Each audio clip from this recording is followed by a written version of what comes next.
বন্দনা করি আমি আমার গুরুদেবের চরণে যার কৃপায় পেলাম আমি এই হরিনাম সংকীর্তন। এই হরিনামে সংকীর্তনে নিরন্ত দুলাল ব্রজের গোপাল মা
বলে বনমালা এই বনমালা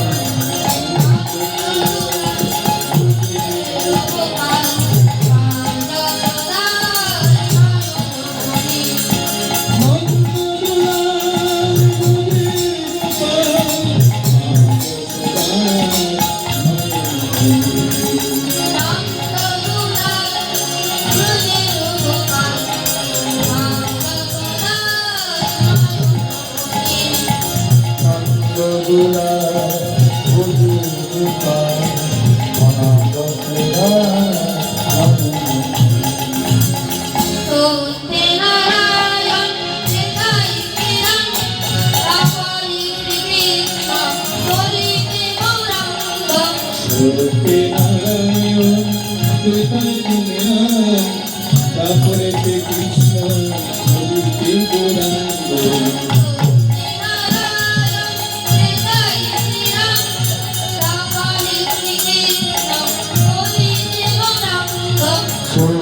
সত্যনারায়ণ ত্রেতায় শ্রীরাম বলে বনমালা বনমালা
তুমি সুন্দর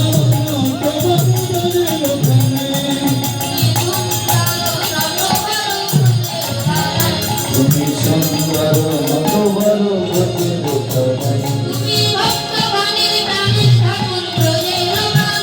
তুমি ভক্তগণের তুমি ভক্তগণের ভক্তগণের তুমি ভক্তগণের প্রাণের ঠাকুর বাজের তুমি ভক্তগণের প্রাণের ঠাকুর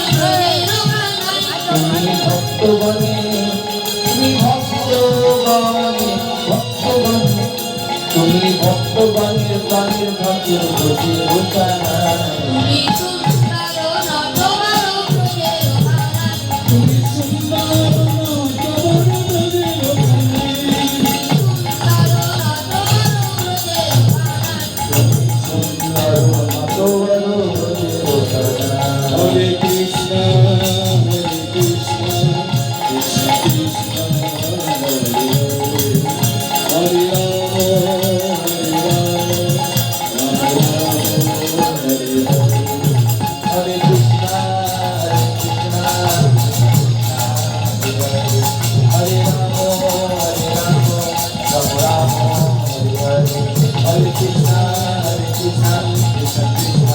Hare Rama, Hare Rama,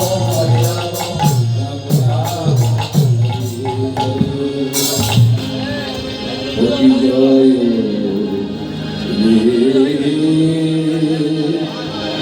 জয় রে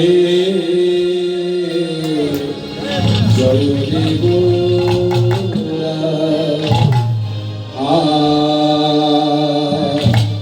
আ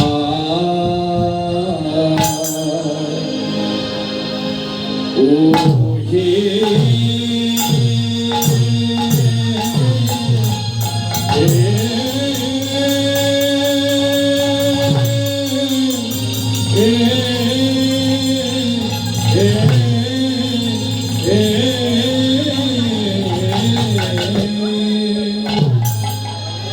জয় রে জয় রে জয় রে গোরা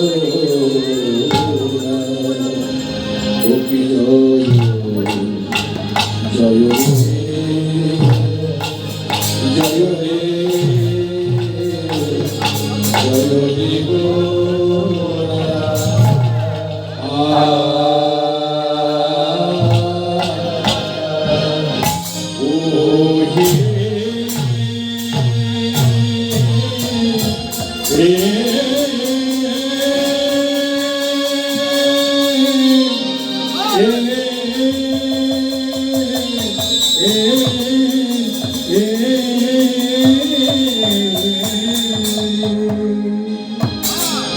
Workina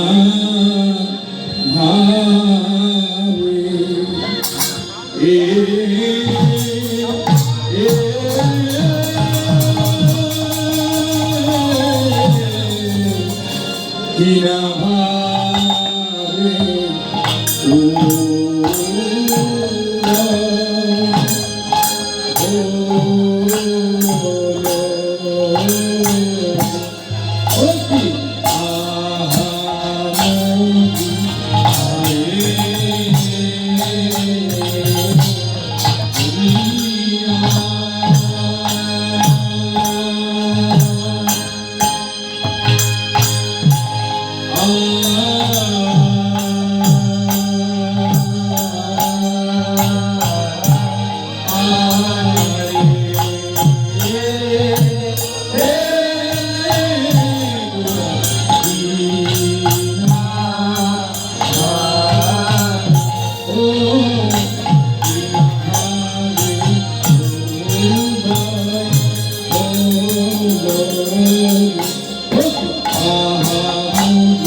সমবেত ভক্তমণ্ডলী ও আমার ভক্তিমতী মা এবং বোনেরা, ভগবানের অপ্রাকৃত অনন্ত কৃষ্ণ কথামৃত পরিবেশন করার পূর্বে আমি বাঁকুড়া জেলার তরকাবাই গ্রাম থেকে আগত অরিজিৎ ঘোষাল এবং আমার ক্ষুদ্র কীর্তন সম্প্রদায়ের পক্ষ থেকে সকল কৃষ্ণ ভক্তের চরণে রইল আমার অনন্ত গতি দণ্ডবত প্রণাম।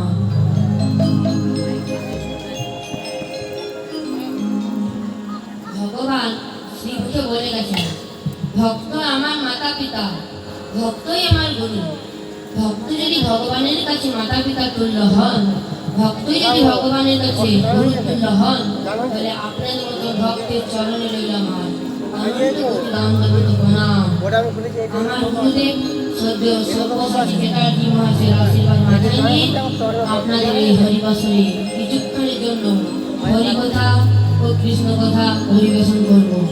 নিয়ম অনুসারে তিনি সংকীর্তনের পিতা শ্রীমন মহাপ্রভুকে হরিবাসরে আহ্বান জানিয়ে আমরা লীলা কীর্তনকে শুরু করতে চলেছি। আমার গৌরের রে সোনার মতিরায়, উলুধ্বনি শঙ্খধ্বনি শব্দ শোনা যায় আমাদের চোখে। গৌরী গৌরী সোনার মদিরায়, গৌরী গৌরী গুণ শব্দ শোনা যায় আমাদের গৌরে গৌরে। গৌরে গৌরে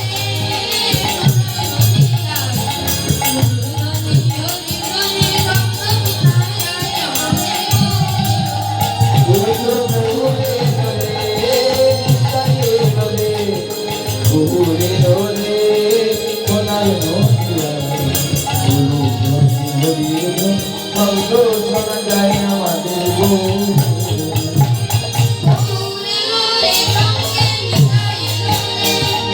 গৌরী গৌরী সঙ্গীত গানে গৌরে,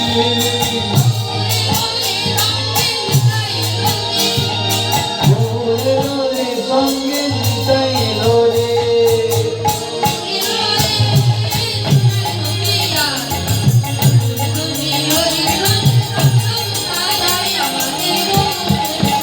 ওই তো গৌরে গৌরে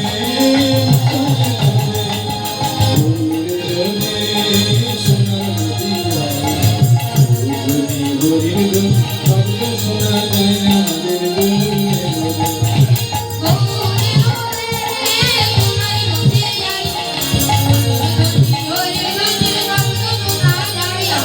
গৌরে গৌরে। ওই তো গৌরে গাইলো রে, গৌরে গৌরে সোনার মদিরায়, গৌরী গুণ শব্দ শোনা যায় আমাদের গৌরে গৌরে।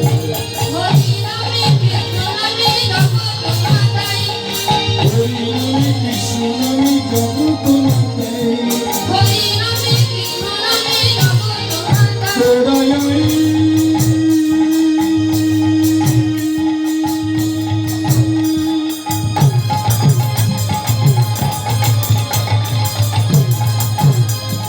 কে তোরা নামে নিবিয়া,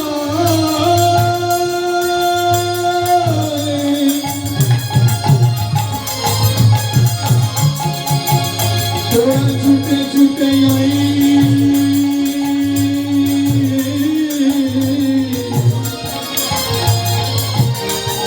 কে তোরা নামে নিবি ছুটে ছুটে আয়,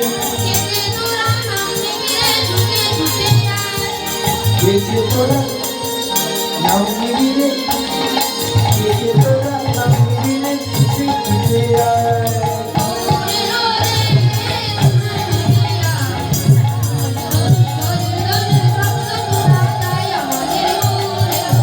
ওই তো গৌরে গৌরে মাতায় রে, গৌরে গৌরে সোনার মদিরায়, গৌরী গৌরী গুণ শব্দ শোনা যায় আমাদের গৌরে গৌরে।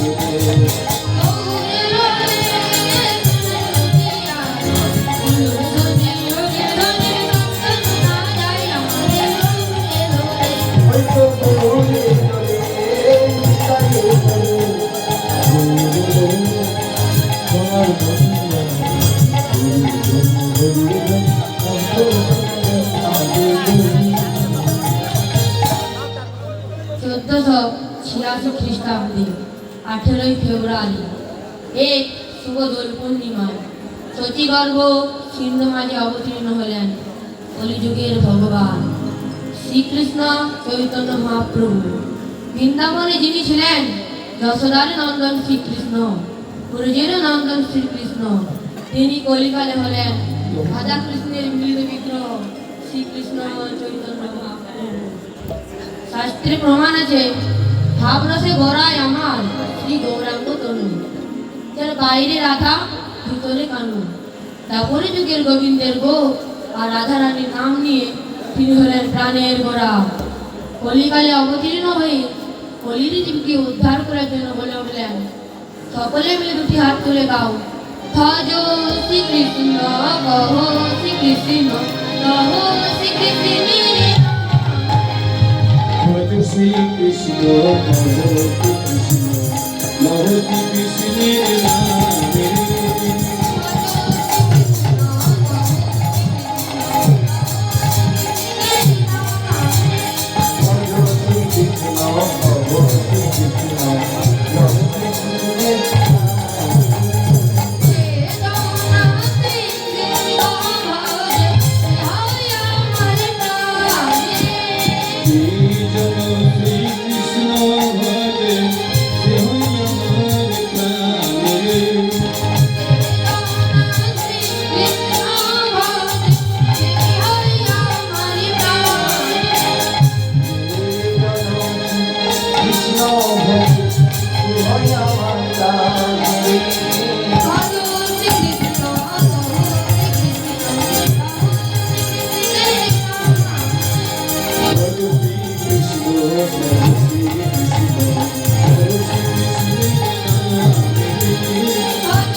শাস্ত্রে আরো প্রমাণ হলো, চার যুগে চার ধর্ম জীবেরই কারণ।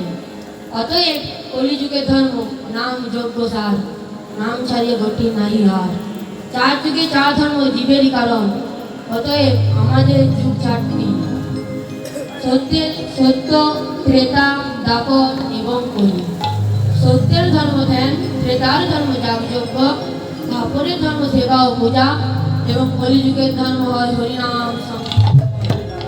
তাই শ্রীমান মহাপ্রভু এই কলিযুগের ধর্ম হরিনাম সংকীর্তন দিয়ে আমাদের মতো কৃষ্ণ বলা বহির্মুখী জীবকে উদ্ধার করার জন্য বলে উঠলেন, হরের নাম হরের নাম হরের নামই কেবলম গৌর নাস্তেব নাস্তেব নাস্তেব গতির অন্যতা। ধরলাও ধরলাও লও রে কিশোরীর প্রেম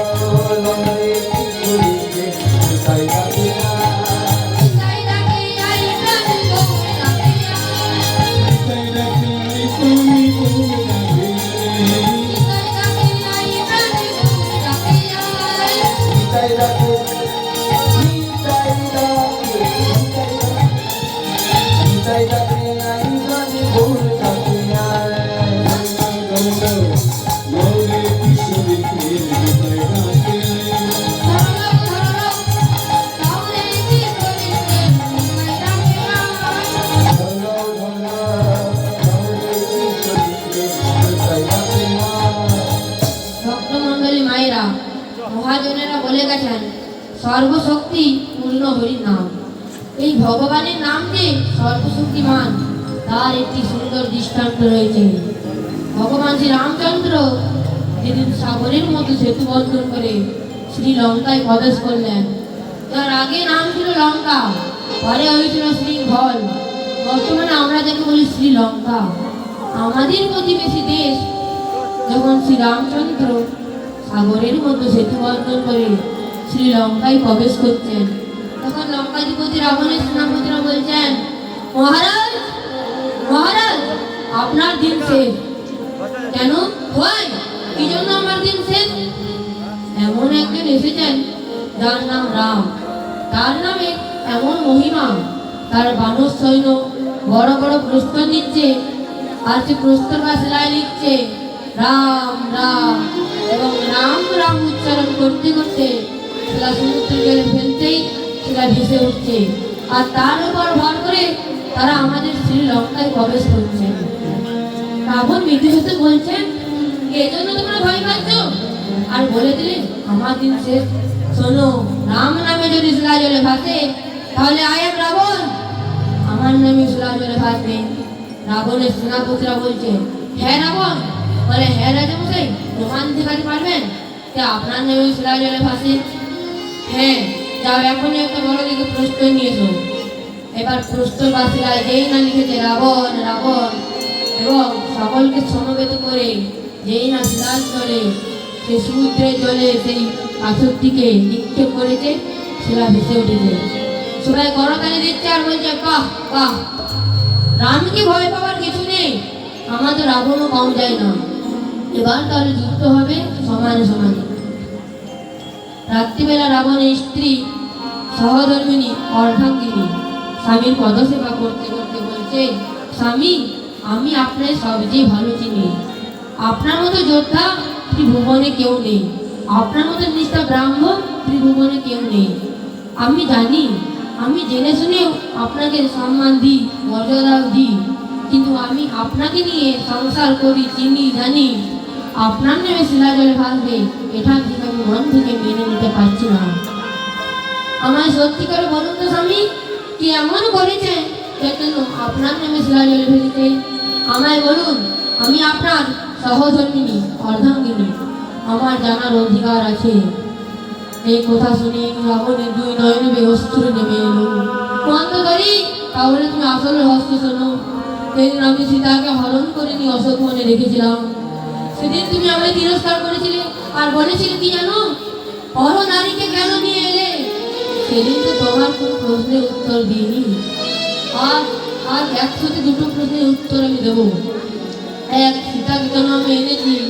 তুই কি এমন করেছি তা যেন আমার নামে শিলা জলে ভেসেছে? তবে শোনো, সীতাকে আমি এই কারণেই এনেছি, আমি জানি এই রাক্ষসের দেশে ভগবান শ্রীরামচন্দ্র কোনোদিন তার চরণ ধুলি দেবেন না। আমি এটাও জানতাম রামের দুর্বলতা সীতাকে যদি আমি কোনো রকমে নিয়ে আসতে পারি, তাহলে সীতার কানে ভগবান শ্রীরামচন্দ্র যেদিন এই শ্রীলঙ্কার মাটিতে আসবেন, সেদিন এই মাটি ধন্য হবে। দ্বিতীয়ত, সেটা আমার নামে জলে ভাসেনি। আমি লোককে দেখানোর জন্য শিলার উপরে লিখেছিলাম রাবণ রাবণ, এবং শিলার নিচে 108 বার লিখেছিলাম রাম রাম রাম রাম রাম। তাই শিলা জলে ভেসেছিল। তাই রাম নামের মধ্যে যে সর্বশক্তি আছে, এটা তার পরম শত্রু সেও প্রমাণ করে যায়। যে মায়েরা বা উলু উলু দিন গো, ওই গো মায়েরা, একটু ভালো করে উলুধ্বনি দিন। উলুধ্বনি খুব পবিত্র এবং মঙ্গলময় ধ্বনি। তত্ত্বগতভাবে উলু শব্দটির এক বিশেষ অর্থ আছে। উ শব্দে রাধা, লু শব্দে কৃষ্ণ। তাহলে মায়েরা যতবার যুগল ধ্বনি দেবেন কিংবা উলুধ্বনি দেবেন, ততবার রাধা কৃষ্ণের যুগল ধ্বনি দেওয়া হবে। মহাজনেরা বলে গেছেন, যেখানে হয় ভগবানের নাম, সেখানে হয় ভগবানের পূর্ণ অধিষ্ঠান। তাই নাম যদি ব্রহ্ম হয়, নাম যদি কলিযুগের একমাত্র মুক্তির পথ হয়, আমরা মনের আনন্দে গাইব ভজ নাম জপ নাম জপ নাম কৃষ্ণ নাম।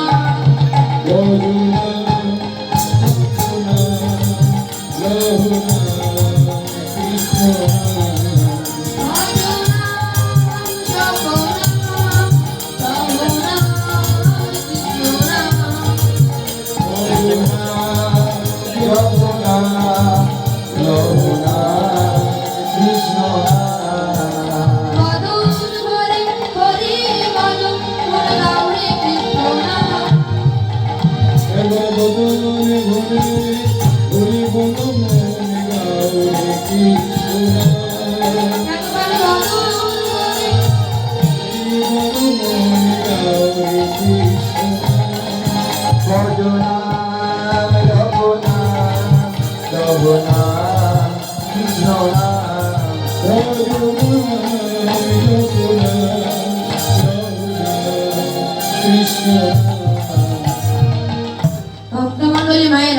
ভজ নাম, জপ নাম, লহ নাম, কৃষ্ণ নাম। কেন বলা হলো? তার কারণ কলিযুগে ধর্ম হয় হরিনাম সংকীর্তন। চার যুগে চার ধর্ম জীবেরই কারণ। অতএব কলিযুগের ধর্ম নাম যোগ প্রসার, নাম ছাড়া গতি নাহি আর। কলিযুগের মহামন্ত্র সেচে দিবেন বাতাসে করে সেচে দেবেন, এখন এই না। কলিযুগের মহামন্ত্র লহ রে কৃষ্ণের নাম।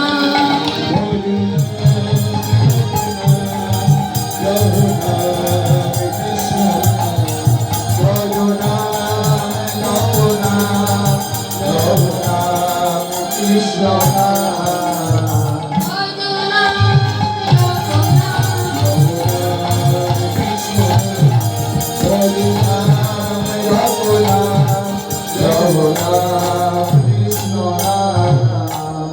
শাস্ত্রে প্রমাণ আছে, নাহং তিষ্ঠামি বৈকুণ্ঠে যোগিনাং হৃদয়ে নচ মদ্ভক্তা যত্র গায়ন্তি তত্র তিষ্ঠামি অনারত। দেখুন ভক্তমণ্ডলী, ভগবান নারদমুনিকে কত সুন্দর একটি কথা বলে গেছেন। বলে গেছেন, নারদমুনি নাহং তিষ্ঠামি বৈকুণ্ঠে, অর্থাৎ আমি বৈকুণ্ঠে থাকি না। যোগিনাং হৃদয়ে নচ, আমি যোগীদের হৃদয়েও থাকি না। মদ্ভক্তা যত্র গায়ন্তি তত্র তিষ্ঠামি, মানে আমার ভক্তরা শ্রদ্ধাপূর্বক ভক্তি করে যেখানে আমার নাম করে সেখানেই আমি বিরাজ করি। তাই জন্য সকলে আমি দুটি হাত তুলে গাই, হরে কৃষ্ণ কৃষ্ণ কৃষ্ণ হরে হরে, হরে Ram Ram Ram Hare Hare. Hare Krishna, Hare Krishna, Krishna Krishna, Hare Hare,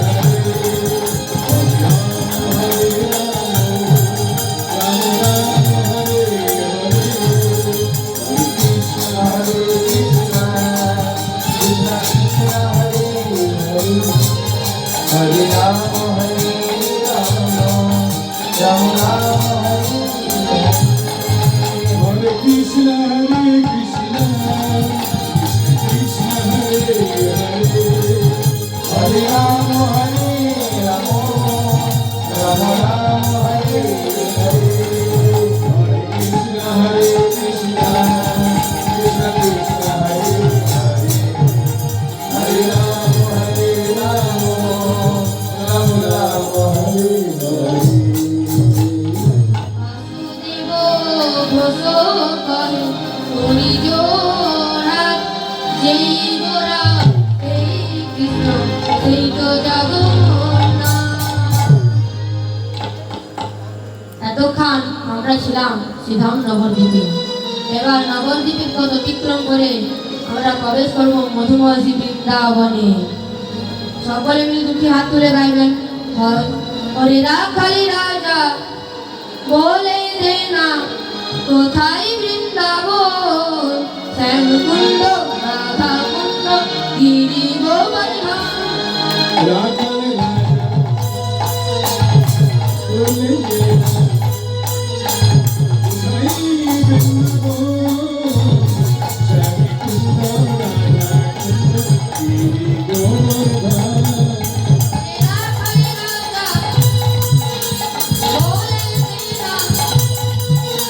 কোথায় বৃন্দাবন, শ্যামকুণ্ড রাধা কুণ্ড গিরি গোবর্ধন।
হতে আছেন শ্যামলাল। বেলা কালী রাজা বলে না কোথায় মেশাবো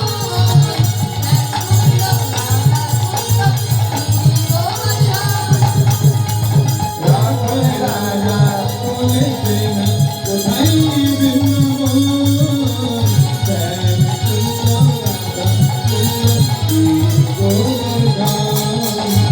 শ্যামকুণ্ড রাধাকুণ্ড গিরি গোবর্ধন, শ্যামকুণ্ড রাধাকুণ্ড গিরি গোবর্ধন। বলো বলো বৃন্দাবন ধাম কি, রাধা রানী কি, শ্যাম সুন্দর মদন মোহন কি, বাঁকা বিহারী লাল কি, আপন আপন গুরু গোসাই কি, উপস্থিত ভক্ত মন্ডলী কি। নবদ্বীপের পথ অতিক্রম করে আমরা প্রবেশ করলাম মধুময় শ্রী বৃন্দাবনে। আজ এখানে সবাই যে উপস্থিত হয়েছি বা হয়েছেন, এই স্থানটির নাম হয় নববৃন্দাবন। যেখানে হয় ভগবানের নাম, সেই স্থানটি কিছুক্ষণের জন্য হয়ে যায় নববৃন্দাবন। আজ আমাদের আস্থাজনের বিষয় ভগবান শ্রীকৃষ্ণের আবির্ভাব লীলা। মথুরার মহারাজ কংস পিতা উগ্রসেনকে বন্দী করে বসলেন মথুরার সিংহাসনে। একদিন মহারাজ কংস সিদ্ধান্ত নিলেন, আমি দিগ্বিজয় যাব। তাই মহামন্ত্রী জানুকে সুন্দর করে রথসজ্জা করে যেই না দিগ্বিজয় যাবেন, অমনি ঢেকে জানে চেপে আসছেন নারদমুনি হরিগুণ গান গাইতে গাইতে। ভাবটি কেমন, ওরে বিনা যন্ত্র কৃষ্ণ নাম মাত্র, কৃষ্ণ নাম ছাড়া জীবে কোনো গতি না। ওরে বিনা যন্ত্র কৃষ্ণ নাম মন্ত্র, কৃষ্ণ নাম ছাড়া জীবে কোনো গতি নাই। ওরে বিনা যন্ত্র কৃষ্ণ নাম মাত্র, কৃষ্ণ নাম ছাড়া জীবে কোনো গতি না। ওরে বিনা যন্ত্র কৃষ্ণ নাম মন্ত্র, কৃষ্ণ নাম ছাড়া জীবে কোনো গতি নাই। কৃষ্ণ নাম লবকে জীবন যাবে সুখে। কৃষ্ণ নাম নবকে জীবন তবে সুখে। কৃষ্ণ নাম লবকে জীবন যাবে সুখে। ওরে বিনা রে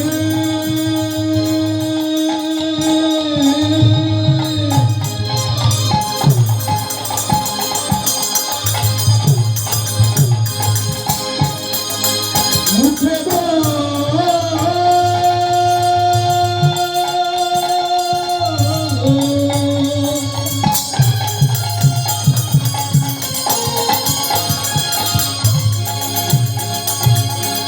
একটি কৃষ্ণ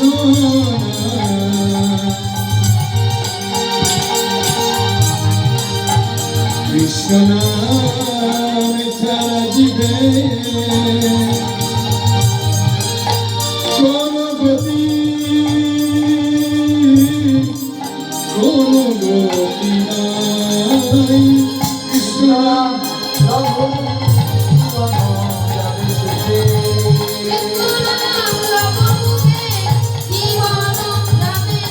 কৃষ্ণ নাম লবকে জীবন যাবে সুখে। ওরে বিনা যন্ত্র কৃষ্ণ নাম মাত্র, কৃষ্ণ নাম ছাড়া জীবে কোনো গতি নাই। ওরে বিনা যন্ত্র কৃষ্ণ নাম মন্ত্র, কৃষ্ণ নাম ছাড়া জীবে কোনো গতি নাই। দেবশ্রী নারদমুনিকে দর্শন করে মহারাজ কংস প্রণাম নিবেদন করে বলে উঠলেন, নারদমুনি কৃপা হেতু তব আগমন। এবার নারদমুনিকে সেবা যত্ন দিয়ে বলে উঠলেন, আসুন আসুন বসুন বসুন এই মিনতি তব চরণে। আসুন আসুন বসুন বসুন, এই মিনতি তব চরণে। আসুন আসুন বসুন বসুন, এই মিনতি তব চরণে, এই মিনতি তব চরণে। আসুন আসুন বসুন বসুন, এই মিনতি তব চরণে। আসুন আসুন বসুন বসুন। দেখুন ভক্তমণ্ডলী ও আমার ভক্তিমতী মা এবং বোনেরা, মহারাজ কংস দুরাচারী পাপাচারী, কিন্তু অতিথি সেবা থেকে নিজেকে বঞ্চিত করলেন না। নারদ মুনিকে সেবা যত্ন দিয়ে বলে উঠছেন, নারদ মুনি কিবা হেতু তব আগমন? নারদ মুনি বলছেন, মহারাজ আপনি এখন কোথায় চলেছেন? কেন মহামুনি? দিগ্বিজয়ে গেলেও যে আপনার কোনো জয় হবে না। কেন? কারণ আপনার আদরের বোন দেবকী সে তো এখনো অনুরাগ, অর্থাৎ এখনো তার বিবাহ হয়নি। আগে বিবাহটি সম্পূর্ণ করুন, তারপর যেখানে ইচ্ছা যান। মহারাজ কংস বলছেন, বিবাহ তো আমি দেব, একটি সুপাত্রের সন্ধান করিয়া দিন। কারণ আপনি তো স্বর্গ মর্ত পাতাল ত্রিভুবন ঢেকি জানি চেপে যাতায়াত করেন, আপনার সুপাত্রের অন্বেষণে কোনো অসুবিধা হবে না। তাই শুভ দিনে এবার বলেছেন নারদ মুনি, আমি আপনার আদরের মন দেবকীর শুভ পাত্র নির্বাচন করিয়া রেখেছি। পাত্রটি হলো সত্যের পূজারী দেবমীর আর মরিতার গর্ভজাত সন্তান বসুদেব। তাই শুভ দিনে নারদ মুনির উপস্থিতিতে দেশ বিদেশের রাজা শুরু হলো দেবকী আর বসুদেবের বিবাহ শোভা। শুভ দিনে শুভক্ষণে রাজা হলো শ্রীকমনে, রাজা হলো চিত্তমণি। শুভ দিনে শুভক্ষণে রাজা হলো শ্রীকমনে, শুভ দিনে শুভক্ষণে রাজা হলো চিত্তমণি। অগ্নিরে করিল সম্ভ্রমে গো, অগ্নিরে করিল অগ্নিরে করিল সম্ভ্রমে গো, অগ্নিরে করিল সম্প্রদান। আনন্দয়ার ঘরে নারে, আনন্দয়ার ঘরে নারে, আনন্দয়ার ঘরে নারে, আনন্দয়ার ঘরে নারে, কাছে আজি ভগবানে, আনন্দয়ার ঘরে নারে, তোমার কাছে আজি ভগবানে। আনন্দয়ার ঘরে নারে। দেবকী আর বসুদেবের শুভ পরিণয় সম্পন্ন হইয়া গেল।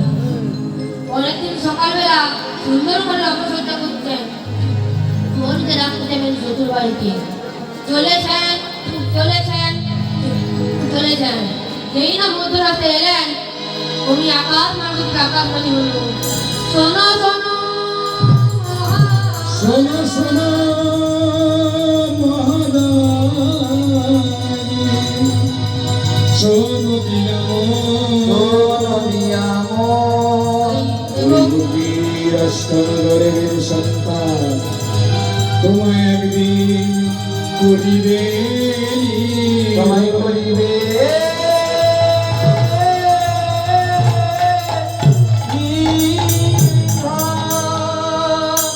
তোমার আনন্দ আর রবে নাই, তোমার আনন্দ আর হবে না,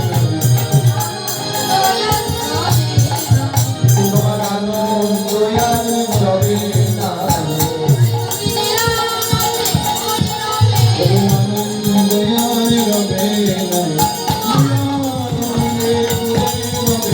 আনন্দ আর রবে না। আকাশবাণীর কথা শ্রবণ করে মহারাজ কংস চমকে উঠলেন।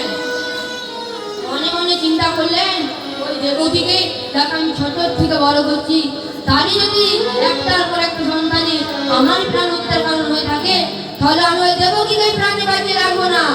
তাই তিনি করলেন কি, রথের মধ্যে বসে উচ্চারণ করে দেবকীর চুলে পুঁথি ধরে দেবকী হত্যা করতে গেলেন।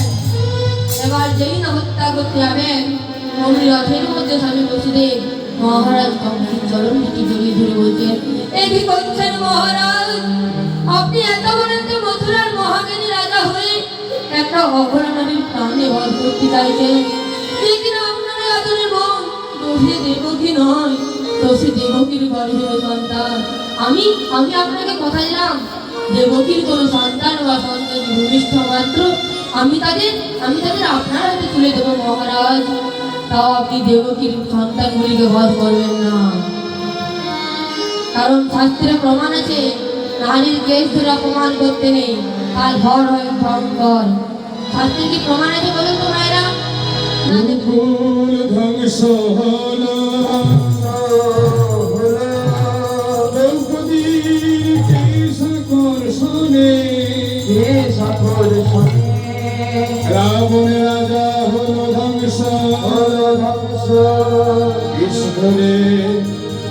তাহার রে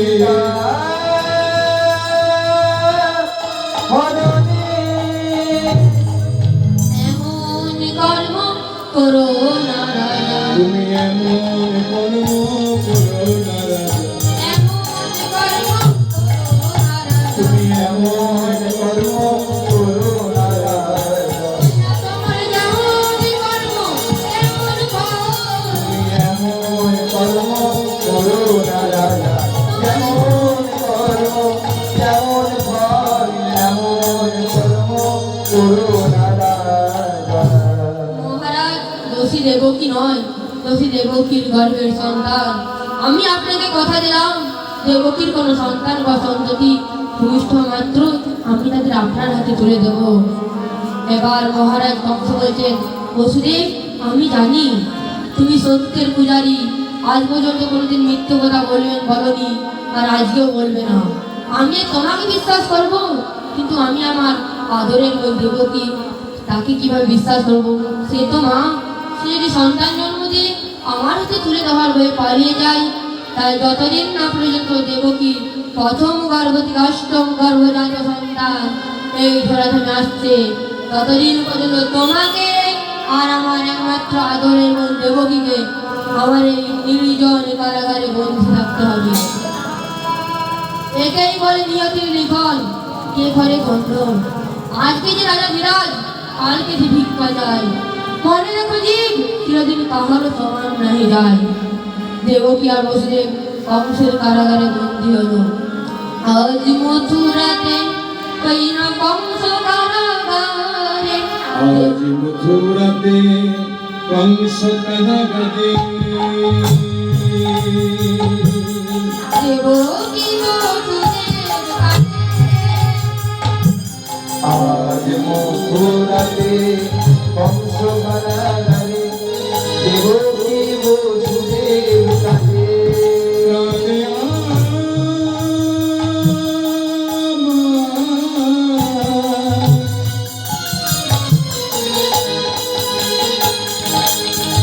দেবকী কাঁদে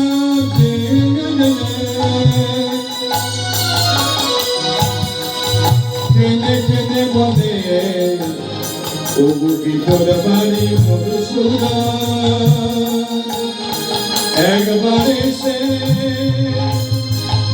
আমাদের বিপদ থেকে মুক্ত কর ওগো ভগবান আমরা আর যে জ্বালা সইতে নারি শুনেছি তুমি নাকি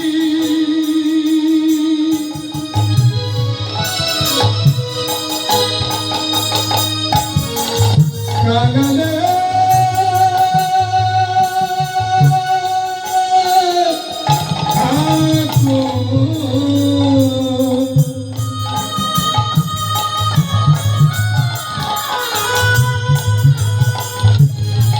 তাই নিজ গুণে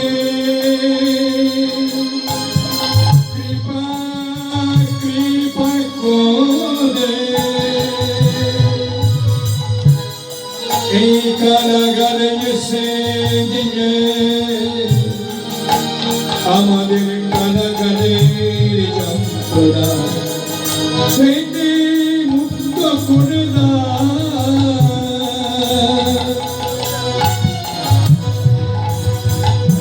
ও ভগবান ও দয়াময় কৃপাময় করুণা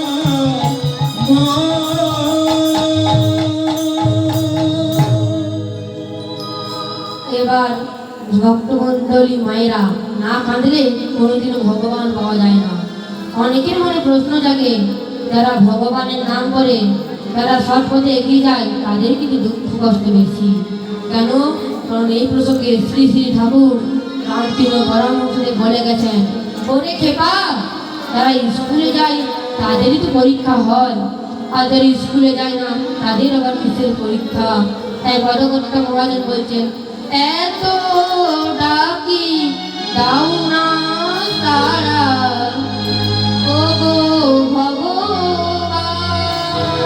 কোনে গুনে তোমায় পাবা বলো ভগবান। এত ডাকি দাও না তারা তবু এত ডাকি দাও না সারা বলো ভগবান। বলো কোন গুণে তোমায় পাবো বলো ভগবান।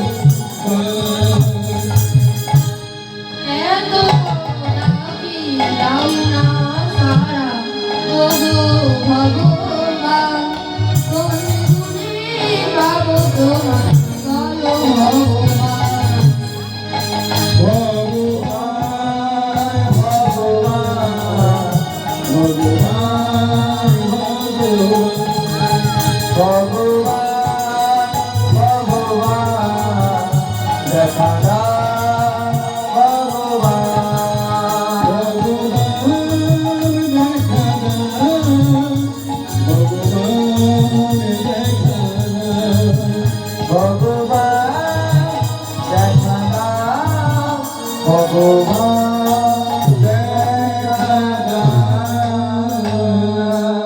কংসের নির্জন কারাগারে থাকতে থাকতে একের পর এক ভগবানের নাম করতে করতে সময়ের নিয়মে দেবকী তার প্রথম গর্ভের সন্তানের জন্ম দিলেন। সেই সদ্যজাত সন্তানটিকে স্বামী বসুদেবের হাতে তুলে দিয়েছেন। এই দিন স্বামী, আমাদের প্রথম সন্তান মহারাজ কংসের হাতে তুলে দিয়ে তুমি তোমার প্রতিজ্ঞা পূর্ণ করো। এবার বসুদেব চলেছেন মহারাজ কংসের রাজভবনে। ভাবটি কেমন? শিশু পুত্র কোলে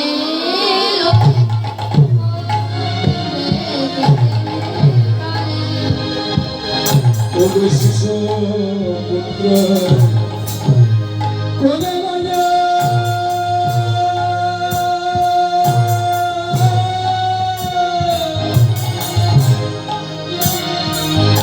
আমার বসু কেনে গিয়ে কেনে চলে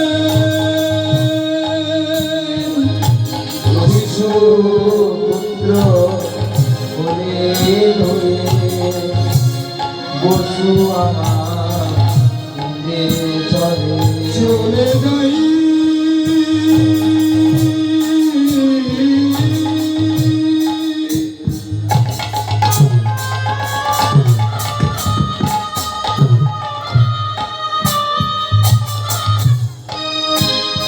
একই দারুণ বিধি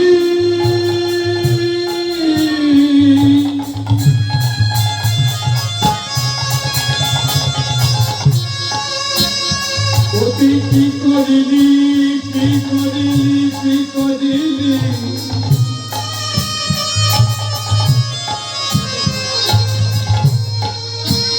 তুই কি কেন কেনে নিবি কেড়ে নিবি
সেই সদ্যজাত সন্তানটিকে নিয়ে স্বামী বসুদেব এসে উপনীত হলেন মহারাজ কংসের রাজভবনে। মহারাজ কংস কিন্তু পূর্বের কথা একেবারেই ভুলে গেছেন। তাই বসুদেবের কোলে সুন্দর শিশুটিকে দর্শন করে মহারাজ কংস বলে উঠলেন, বসুদেব, ও বসুদেব, তোমার কোলে ওই সুন্দর শিশুটি কে বসুদেব? কেন মহারাজ? এই নিন আমাদের প্রথম সন্তান। আমি আপনাকে কথা দিয়েছিলাম না, আমাদের কোনো সন্তান বা সন্ততি ভূমিষ্ঠ মাত্র আমি তাদের আপনার হাতে তুলে দেবো। এই নিন আমাদের প্রথম সন্তান। এবার মহারাজ কংস যেই না সন্তানকে কোলে নিলেন, মহারাজ কংসের মনে প্রেমের উদয় হয়ে গেল। শাস্ত্রে প্রমাণ আছে, সৎসঙ্গে স্বর্গবাস, असत्संगे पौधे पौधे सर्वनाश। जिसका जीवन में मिला सत्संग है, उसका हर घड़ी आनंद ही आनंद है। जिसका जीवन में मिला सत्संग है, उसका हर घड़ी आनंद ही आनंद है। जिसका जीवन में मिला सत्संग है, उसका हर घड़ी आनंद ही आनंद है। जिसका जीवन में मिला सत्संग है, उसका हर घड़ी आनंद ही आनंद है। जिसका जीवन में गुरु नाम पाते हैं, उसका हर घड़ी आनंद ही आनंद है।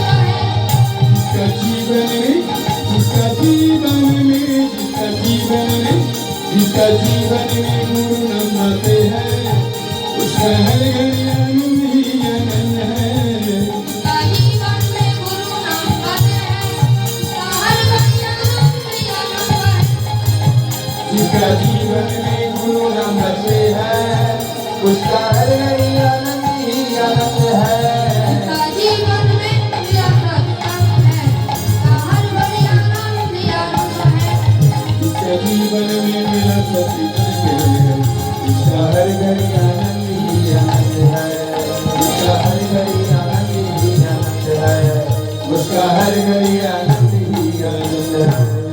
পূর্বে প্রতিশ্রুতি মতো সেই সন্তানটিকে কোলে নিলেন। অমনি মহারাজ কংসের মনে প্রেমের উদয় হয়ে গেছে। এই প্রসঙ্গে আপনাদের একটা গল্প বলি। সৎসঙ্গে স্বর্গবাস, অসৎসঙ্গে পদে পদে সর্বনাশ। একটা মৌমাছি রাস্তাতে উঠতে উঠতে যাচ্ছে, দেখছে রাস্তার ধারে একটি গোবরের পোকা পড়ে রয়েছে। ওই গোবরের পোকাটি মৌমাছিকে দেখে বলছে, মৌমাছি, ও মৌমাছি, দেখো ভগবানের কেমন লীলা, তুমিও কীট আর আমিও কীট, একই করে জন্ম আমাদের, কিন্তু একেও করে জন্মগ্রহণ করে তোমার কতই না কত ভাগ্য, তুমি প্রতিদিন কতই না কত ফুলের মধু পান করো, আর আমি ওই একই করে জন্মগ্রহণ করে ফুলের মধুর কি স্বাদ জানলামই না। মৌমাছিটি খুব ভালো ছিল, বলছে, বন্ধু তুমি মধু পান করতে চাও? হ্যাঁ চাই, কিন্তু হবে কি করে? না তুমি আমার পিঠে যাবো। এবার সেই মৌমাছিটি গোবরের পোকাকে পিঠে নিয়ে যাচ্ছেন ন্যাশনাল ফ্লাওয়ার, একদম জাতীয় বনে, অর্থাৎ পদ্ম বনে। একটা পদ্ম ফুলের উপর দুজন বসেছে, বলছে, বন্ধু পান করো। এবার গোবরের পোকাটা পান করছে, আর মৌমাছিকে বারে বারে কৃতজ্ঞতা জানাচ্ছে, বলছে, বন্ধু আজ তোমার জন্য আমার মধু পান হচ্ছে। বলছে, বেশি না বলে চালিয়ে দাও, যাও, এমন দিন আর কবে হবে জানি না, বন্ধু পান করো। গোবরের পোকাটি পান করছে আর বারবার কৃতজ্ঞতা জানাচ্ছে। এবার উইট সেন্স বিজ্ঞানের পরিভাষায় সন্ধ্যা হয়ে গেছে। সন্ধ্যা হয়ে যাওয়া মাত্রই পদ্মের পাপড়িগুলো আপনার দিকে ঘুরতেই যায়। সেটা মৌমাছি জানা আছে, কারণ সে প্রতিদিন যাতায়াত করে, কিন্তু গোবরের পোকার তো আর তা জানা নেই। তাই সন্ধ্যা হওয়ার আগে মৌমাছিটি চলে গেছে। এবার গোবরের পোকাটি রয়ে গেছে। এবার গোবরের পোকাটি আরো টেনে ভিতরে নিয়ে যাচ্ছে। ভেতরটা আরো নরম, আরো কোমল, পা ছড়িয়ে আস্বাদন করছে আর বলছে, আমার এমন একজন বন্ধুর সঙ্গে লাভ হয়ে গেল, আমার ফুলের মধু পান হলো, ফুলের বিছানায় শয়ন হয়ে গেল। এবার পরের দিন সকাল হয়েছে, সে বনে একজন ভক্ত এসেছে পদ্ম ফুল তুলতে। এমনই তার ভাগ্য, পদ্ম ফুল তুলতে তুলতে যেই ফুলের উপর সেই গোবরের পোকাটি রয়েছে সেই ফুলটি তুলেছে। এবার যখন ফুল তুলে নিয়ে যাচ্ছে, তখন গোবরের পোকাটা বলছে, দেখি তো কি আমায় নিয়ে যাচ্ছে। তখন দেখছে একজন ভক্ত আমায় নিয়ে যাচ্ছে, যা সারা গায়ে গঙ্গা মাটি, ললাটে হরিমন্ত্রের তিলক, গলায় তুলসীর মালা আর মুখে মৃদু মৃদু সুরে গায়ে কৃষ্ণ নাম। সে আমায় নিয়ে যাচ্ছে। বাহ বাহ বাহ। এবার বাড়ি নিয়ে গেছে। ফুল ভগবানে নিবেদন করার পূর্বে ফুলে ঘটির মধ্যে গঙ্গা জলে স্নান করানো হয়েছে। এবার যেই না স্নানটা করেছে, অমনি গোবর পোকাট বলছে, আমার গঙ্গা জলে স্নানও হয়ে গেল। এবার গঙ্গা জলে স্নান করিয়ে যেই না নমো ব্রহ্মাণু দেবায় ও ব্রাহ্মণ্য হিতায় চ জগদ্ধিতায় শ্রীকৃষ্ণায় গোবিন্দায় নমো নমো বলে ফুল রাধা গোবিন্দের চরণে আস্থাদন করেছে এবং ভক্ত প্রণাম নিবেদন করছে।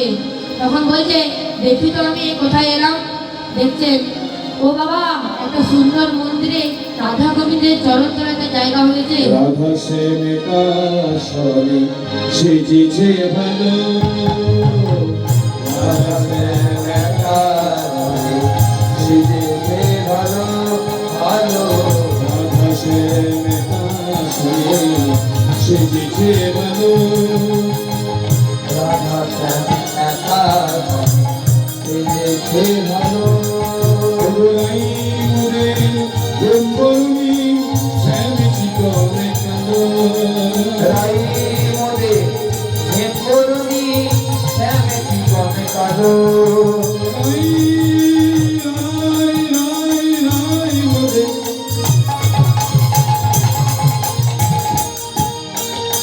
রাই মুরে ব্রহ্মণী স্বামীজি করে কালো, ওই রাই মোদে হে করুণী শ্যামে জীবনে কালো। রাধা সেবিকা সেজিছে ভালো, রাধা শ্যামা স্বামী সেজেছে ভালো ভালো। রাধা সেবিকা সেজিছে ভালো। দেখুন ভক্তমণ্ডলী মায়েরা, এখান থেকে প্রমাণ হলো সৎসঙ্গে স্বর্গবাস, অসৎসঙ্গে পদে পদে সর্বনাশ। বল যে রাস্তার ধারে বসেছিল, যে রাস্তার ধারে পড়েছিল, যে ফুলের মধু কি জানতো না, ফুলের বিছানে কি জানতো না, একজন ভক্ত কি জানতো না, রাধা গোবিন্দের চরণ কি জানতো না, মূর্তির মধ্যে যে গঙ্গা জল কি জানতো না, একসঙ্গে তার সব লাভ হয়ে গেল। শুধু সৎসঙ্গে স্বর্গবাস। তাই সৎসঙ্গে স্বর্গবাস, অসৎ সঙ্গে পদে পদে সর্বনাশ। প্রেমসে বলো রাধে। এবার সেই শিশুপুত্রের নয়নে নয়নে রেখে মহারাজ কংস বলে উঠলেন, বসুদেব, ও বসুদেব, একে কি আমি বধ করতে পারি? এ তো তুই আমার শত্রু নয়, সম্পর্কে ভাবি না হয়, তুই আমার শত্রু নয়, সম্পর্কে ভাবি হয়। তুই আমার শত্রু নয়, সম্পর্কে ভাবি না হয়, তো আমার শত্রু নয়, সম্পর্কে ভাবি হয়। বধ করিতে প্রাণ বলো দেব, বধ করিতে প্রাণ বধু কাঁদে গো।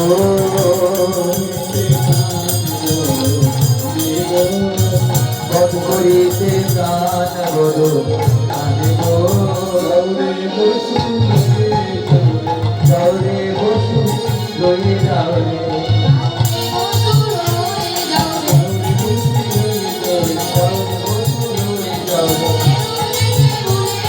যাও রে বসু লয়ে যাও রে,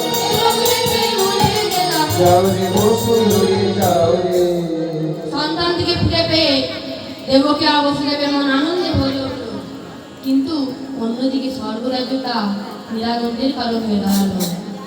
কারণ একের পর এক সন্তানগুলিকে যদি বধ না করেন, তাহলে যে অষ্টম গর্ভের ভগবানের এই ধরাধাম আসতে অনেক দেরি হয়ে যাবে। তাই তারা করলেন কি, নারদ মুনিকে ডাকলেন, যাও নারদ, তুমি অবিলম্বে গিয়ে দেবকীর প্রথম গর্ভের সন্তানকে বধ করাও। এবার দেবতাদের কথা মতো আসছে নারদ মুনি মহারাজ বংশের রাজভবনে। ভাবটি কেমন? এত বলি জলের মুনি ভাবি নারায়ণ, এত